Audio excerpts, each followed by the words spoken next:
Quiet Please was a horror radio play that ran from 1947 to 1949.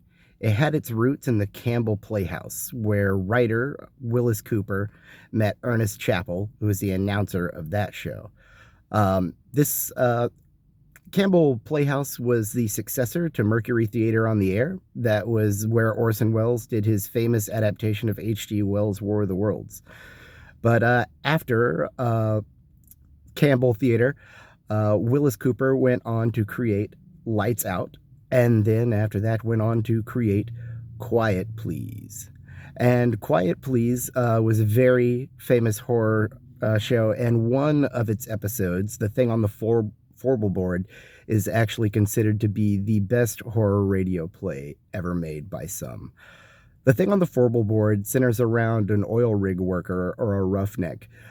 And he's talking about how he's alone on an oil derrick, and his friend Billy, who is a geologist, comes up, and they're sitting outside the camp, and they're just cooking steaks and watching the oil derrick.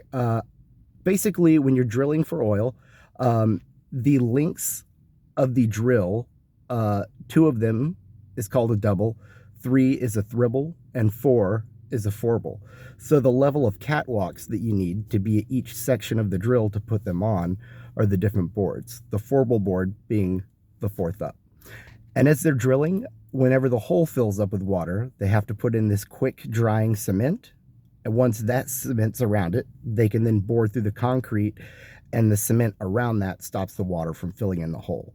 So while that cement is drying, they're at a downtime. And in this downtime, they hear something that keeps skittering around the fourth Fourble board. And eventually, they find a golden ring on the ground. And next to the golden ring, they find what appears to be a finger. As they wash the mud off of it, it becomes invisible. And when they drop the finger, it's totally gone. They can't find it anymore. They start talking about how, the oil coming out of the ground is from like trees that are 20 million years old, probably cavemen that bashed each other's heads with a rock and died, and it's their flesh and blood down there. And they talk about how literally anything could be coming up from the center of the earth, and what they're boring up, the rock is from at least a mile down.